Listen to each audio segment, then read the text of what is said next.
Halo teman-teman, jumpa lagi di Jurnal Investor. Ini adalah episode kedua saya di series nabung ETF yang bulan kedua. Saya update di 9 November 2025. Sebelum saya update portofolio saya existing, saya akan menjelaskan terkait perubahan strategi saya dalam nabung ETF setiap bulan. Awalnya saya rencanakan nabung setiap bulan untuk semua ETF atau 6 ETF sama nominalnya ya.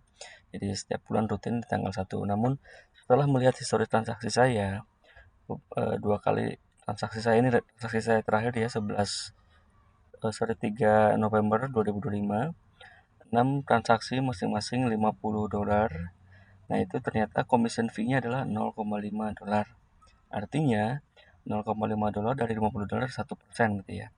Di sini saya melihat keanehan nih, kok besar sekali gitu kan. Saya tanya-tanya harusnya kecil nominalnya. Kemudian saya bandingkan dengan GoTrade. GoTrade itu sekitar 0,35% per transaksi, ini kok besar sekali. Padahal informasi yang saya dapatkan fee-nya atau commission fee-nya saya harusnya kecil kecil banget gitu, harusnya nggak sebesar ini. Kemudian saya cari-cari informasi, ini ketemu websitenya untuk commission free, ternyata ada beberapa kategori akun ya, ada IBKR Lite, Fix, dan Tier. Untuk IBKR Lite sendiri khusus untuk user dari US, residential only. Adapun yang non US ya ini kita pilih ada dua, Tier dan Fix. Nah, setelah saya cek ternyata akun saya adalah IBKR Pro menggunakan Fix Transaction. Artinya dia tidak melihat berapa kali jumlah transaksi atau monthly volume transaksi yang dilakukan itu ya. Nominalnya sama seperti ini, kemudian ini ada minimumnya $1 dan maksimumnya 1%. Sepertinya saya juga masih menduga-duga nih, saya belum dapat informasi yang pasti. Saya kena di maksimum pre-ordernya ada 1%. Ya, eh, dari sini saya coba berkonsultasi nih ke beberapa orang gitu. Ternyata mereka fee-nya cuma 0,35 gitu, berapapun transaksinya 0,35. Artinya saya menyimpulkan oh berarti akunnya adalah fix, tier ya. Makanya saya rubah. eh ini websitenya ya, saya dapat informasi itu dari sini. Walaupun di sini, sorry, di bawah tuh ada commission free, commission ETF untuk ETF adalah free. Tapi setelah saya tanyakan ke customer service-nya, ternyata fee-nya sama dengan ketika kita perdagangkan atau transaksi saham gitu. Jadi sama seperti ini fee-nya, minimum 0,35 dan maksimum adalah 1% trade value. Nah, akhirnya saya ubahnya di settingnya di sini, setting, kemudian di sini ada ABK pricing plan. Nah, di sini teman-teman bisa ubah kalau misalkan mau diubah. Akhirnya karena saya juga volumenya kan transaksi nggak tinggi, saya ubah ke tiering. Karena mungkin kalau misalkan kapan fix itu untung ya ketika teman-teman melakukan transaksi yang rutin sehingga setiap bulannya itu mengenerate transaksi yang cukup besar gitu ya. Itu mungkin fix itu akan lebih untung. Tapi kalau misalkan jarang bertransaksi ya cuma hanya sebulan sekali atau volumenya kurang dari inilah ya. Ya itu rasanya tiering lebih masuk akal. Saya contohkan perhitungannya ya, eh, sangat jauh sekali perbedaannya. Ini saya contohkan masing-masing awalnya masing-masing ETF saya beli atau nabung $50 dengan komisi 1%. Artinya setiap transaksi saya kena fee 0,5%. Dengan jumlah 6 ETF, maka saya akan kena fee $3 ya untuk semua transaksinya. Kalau ini saya besarin lagi, misalkan 100 lah ya, $100, nominal atau fee komisinya tetap 1%, tapi nominalnya makin besar, $6 ya. Kemudian kalau misalkan saya bayangkan kalau saya dobelin lagi, $12 fee-nya. Ya tetap 1% ya. Bagaimana dengan tiering ya? Kalau kita bandingkan dengan tiering, kalau misalkan nih sekarang saya transaksikan $50 ya, 0,5 dapatnya misalkan $0,35, itu adalah 0,7%. Artinya untuk 6 transaksi saya, kalau saya bandingkan tadi dengan yang di atas fix, selisih ya $0,9. Artinya kalau yang pakai fix itu $3, kalau ini $2. Nah, dari sini saya melihat kalau ini dibesarin lagi, kita bandingkan lagi dengan berapapun nominalnya, yang tiring itu jumlahnya akan sama, ya, jumlahnya akan sama. Malah ini tadi 0,7 sekarang jadi 0,35% karena persentasenya terhadap nominal ya. Kalau kita gedein lagi nominalnya, nah ini persentasenya akan makin kecil. Nominal fee-nya akan sama dibandingkan dengan yang ini.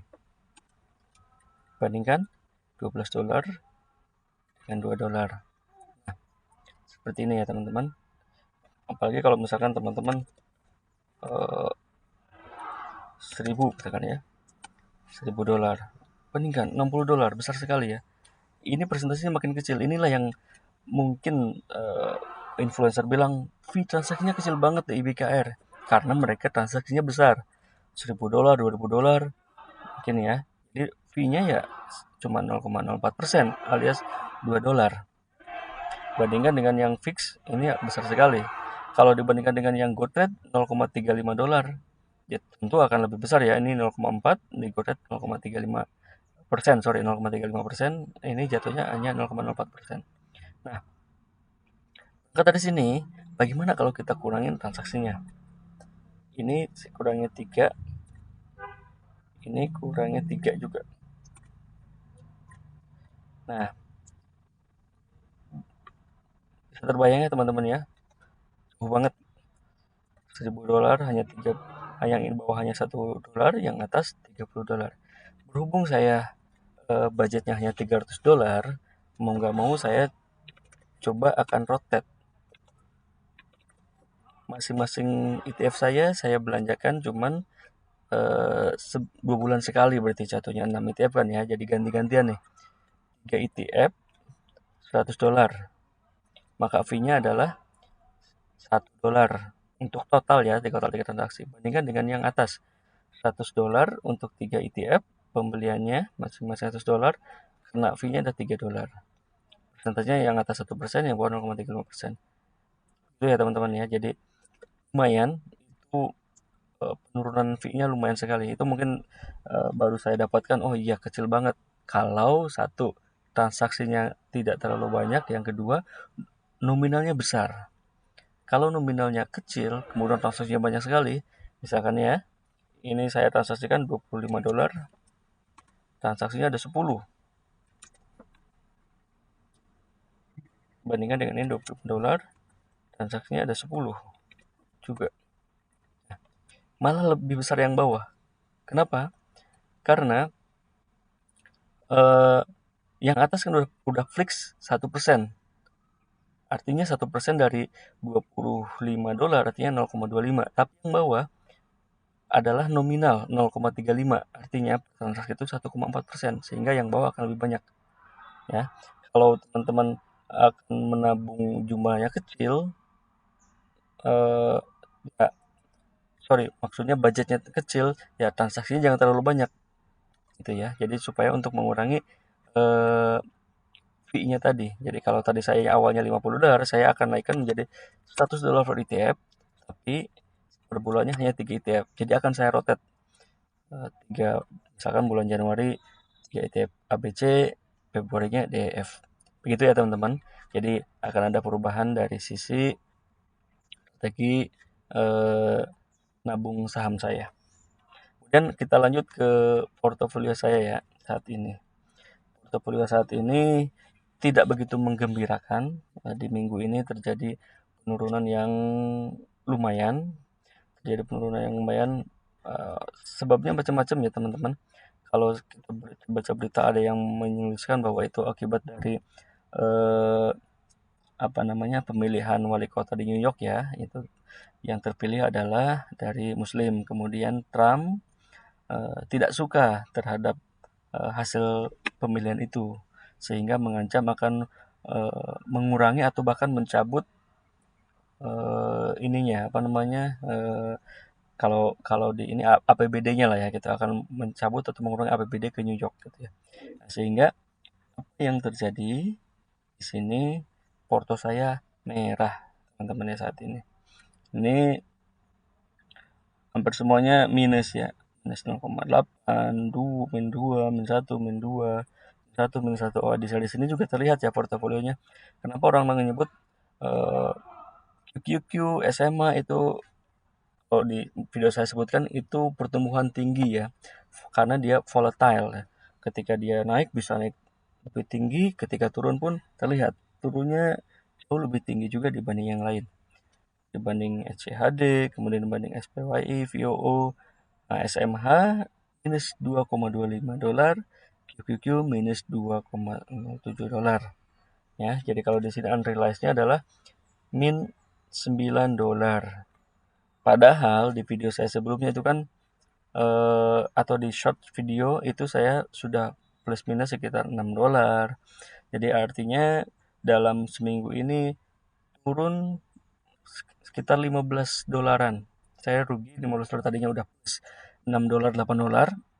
Sekarang udah turun min $9, malah minus ya. Ini posisi portofolio saya di minggu ini, minggu pertama berarti ya, 1 minggu bulan November setelah pembelian itu. Kemudian bagaimana dari dashboard ininya, performance-nya. Dashboard performance-nya di sini tidak terlihat ya, karena ini value performance saya ini minus 0,69. Nah, terlihat awalnya ini udah sudah lumayan hijau nih ya, plus 2%. Nah, performance saya plus 2%. Cuman ketika bulan ini langsung anjlok merah, minus 0,69. Kemudian saya juga ternyata mendapatkan dividen ya. Saya berarti ini dividen kedua saya. Nanti saya mungkin akan buat series dividen khusus ya. Jadi saya kemarin mendapatkan dividen dari JEPQ senilai $0,5. Itu sama dengan SPYI ya. Senilai $0,5. Kemudian dipotong pajak 0,08, 0,8 per 0,5 ya sekitar 16% ya, 15, sekian persen. Langsung dibelikan ke ETF JEPQ kembali. Ini historinya. Nah, ini tanggal 5. Tanggal 5 saya dapat dividen, kemudian langsung dipotong pajak 0,5, dipotong pajak 0,08, 0, temuannya 0,42. Langsung dibelikan kuantitinya 0,01. JEPQ kembali. Nah, ini dividen ya. Jadi walaupun harganya turun, sedang merah, tapi dia tetap membagikan dividen. Kalau kita lihat 0,5 ini berarti asumsi saya ini adalah bulan pertama ya, dividen bulan pertama senilai $50 yang baru saya transaksikan, transaksi pertama berarti, $60. Ini berarti sekitar 1%, sama dengan SPYI waktu itu juga 1% ya, 0,5 juga dari saldo $50. Ya, coba kita lihat yang SPYI. Ini tadi yang ini SPYI juga $0,5, potong pajak juga sama. Ini tanggal 24 ya. Jadi dividen pertama adalah SPYI, di dividen kedua adalah JEPQ. Oke, segitu update untuk kali ini di hari Minggu 9 November 2025. Ini minggu pertama bulan November ya. Terima kasih, sampai jumpa dan salam investasi.